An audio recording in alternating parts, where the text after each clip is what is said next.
अल्हम्दुलिल्लाह जो मेरी salary as a mechanical engineer थी आज उससे डबल हो गई है एज ए सेफ्टी ऑफिसर जब मैं जॉब कर रहा हूं। अस्सलामु अलैकुम and welcome back to another video. दोस्तों उम्मीद करता हूं कि आप लोग बिल्कुल ठीक ठाक होंगे। जो पुराने साथी हैं उनको पता है कि पहले मैं मैकेनिकल इंजीनियर की जॉब करता था और पिछले 15 महीने से मैं सऊदी अरेबिया में एज ए सेफ्टी ऑफिसर की जॉब कर रहा हूं और अल्हम्दुलिल्लाह जो मेरी salary as a mechanical engineer थी आज उससे डबल हो गई है एज ए सेफ्टी ऑफिसर जब मैं जॉब कर रहा हूं। मैंने सेफ्टी के लिए कौन कौन सा कोर्स किया था, सऊदी अरेबिया में कैसे आया था, अपना वीजा लेकर आया था या डायरेक्ट कंपनी के वीजा पर आया था, मेरा कितना खर्चा हुआ था, क्या सेफ्टी ऑफिसर का कोर्स करने के बाद अपना आज़ाद वीजा लेकर सऊदी अरेबिया आना सही रहेगा या नहीं रहेगा, सारी इंफॉर्मेशन इंशाल्लाह इस वीडियो में आपको मिलेगी। अगर आप पहली बार देख रहे हैं तो चैनल को सब्सक्राइब कर लें, फॉलो कर लें। आइए शुरू करते हैं दोस्तों। सबसे पहले बात करते हैं दोस्तों क्वालिफिकेशन की। मैंने हाई स्कूल किया, फिर 3 साल का इंटीग्रल यूनिवर्सिटी लखनऊ से डिप्लोमा किया, फिर मैंने बीटेक किया अजय कुमार गर्ग इंजीनियरिंग कॉलेज गाजियाबाद से। ये सब करने के बाद भी मेरे पास कोई नौकरी नहीं थी। लगभग 6 महीना मैं घर पे बैठा रहा। उसके बाद पहली नौकरी मुझे नौकरी.com से मिली, राजस्थान में फोकस एनर्जी लिमिटेड कंपनी का नाम था। सैलरी बहुत ही कम थी लेकिन फिर भी मैंने ज्वाइन कर लिया।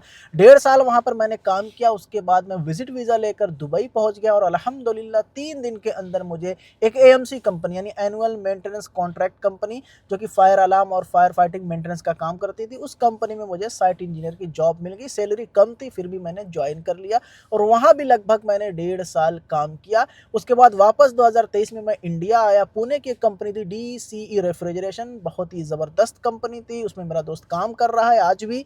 उसके रेफरेंस से मुझे उसमें जॉब मिल गई और उस टाइम हमारी कंपनी का जो प्रोजेक्ट स्टार्ट होने वाला था multinational company Nestle India limited में, जो कि अहमदाबाद के सानंद इंडस्ट्रियल एरिया में है, वहाँ पर चल रहा था और लगभग 1.5 साल का प्रोजेक्ट था। तो हमारी कंपनी जो अपना काम सब कॉन्ट्रैक्टर को देती थी, जो हमारा सब कॉन्ट्रैक्टर था उसके पास सेफ्टी ऑफिसर नहीं था, तो उन्होंने बस एक फॉर्मेलिटी पूरी करने के लिए एक सेफ्टी ऑफिसर को उठा कर लेके आए थे, लेकिन वो कुछ काम कर नहीं पा रहा था।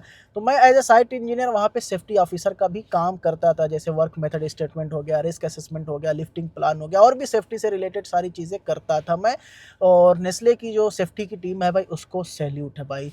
नेस्ले के जो मैनेजर थे भाई साहू सर, और भी जो उनकी टीम थी Vinay Kedar sir, Nanda sir, Puneet sir, भाई बहुत ही ज़बरदस्त आदमी थे, बहुत सपोर्ट किया, बहुत कुछ सिखाया।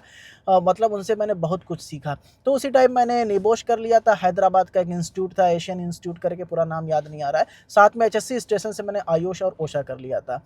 तो उसके बाद लगभग 1.5 साल मैं वहाँ काम किया और उस टाइम मैं वीडियोस भी बनाता था ऑफिसों के लिए और आज भी बनाता हूँ। तो झारखंड की एक ऑफिस थी, उससे मैंने बोल के रखा था कि भाई सऊदी या दुबई में कोई मैकेनिकल इंजीनियर की अगर वांट आती है तो मुझे बताओ, मेरा इंटरव्यू कराओ। तो इत्तेफाक से उसके पास एक वैकेंसी आ गई थी सऊदी के लिए, fire alarm and fire fighting की एक कंपनी थी, उसमें साइट इंजीनियर की रिक्वायरमेंट थी। तो उस बंदे ने मेरा जूम इंटरव्यू कराया और मेरा सिलेक्शन हो गया। ये बात है लगभग दिसंबर 2024 की, सॉरी अक्टूबर 2024 की।